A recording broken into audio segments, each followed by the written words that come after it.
ہاں بدعت ایجاد کرنے والے میں اور بدعت پر عمل کرنے والے میں فرق ہے۔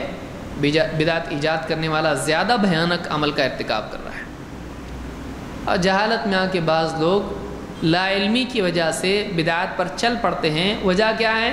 باپ دادا کرتے آئے ہیں، جو باپ دادا کرتے ہیں ہم کو بھی کرنا ہے۔ پھر اللہ نے رسول کیوں بھیجا؟ ہر ایک کے باپ دادا ہوتے ہیں، بغیر باپ دادا کے کوئی ہوتا ہے نہیں۔ تو جب سب کے باپ دادا ہوتے ہیں تو پھر رسول کی ضرورت کیا ہے؟ رسول کی ضرورت اس لیے ہے کہ باپ دادا صحیح کر رہے ہیں کہ غلط کر رہے ہیں فیصلہ کیا جائے۔ وَإِذَا قِيلَ لَهُمْ تَعَالَوْا إِلَى مَا أَنزَلَ اللَّهُ وَإِلَى الرَّسُولِ قَالُوا حَسْبُنَا مَا وَجَدْنَا عَلَيْهِ آبَاءَنَا۔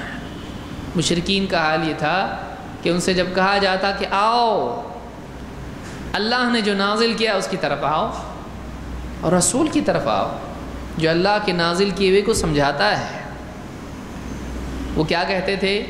حسبنا ما وجدنا علیہ آباءنا، ہم نے اپنے باپ دادا کو جس چیز پہ پایا بس ہمارے لیے اتنا ہی کافی ہے، نیا ہم کو اور کچھ دیکھنا نہیں، باپ دادا جو کرتے آئے نا بس وہی چاہیے۔ جو آدمی اللہ اور اس کے رسول کی شریعت کے مقابلے میں باپ دادا کے طریقے کو کافی سمجھے، یہ مشرکین کے طریقے پر ہے، یہ رسول اور صحابہ کے طریقے پر نہیں ہے۔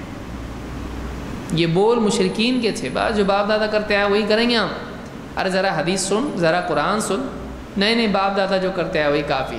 کس کا جملہ بول رہا ہے؟ یہ نیا جملہ نہیں ہے، یہ 1400 سال پرانا جملہ ہے، لیکن یہ مسلمانوں کا جملہ نہیں، یہ مشرکین کا جملہ ہے، یہ مشرکین کا جملہ ہے۔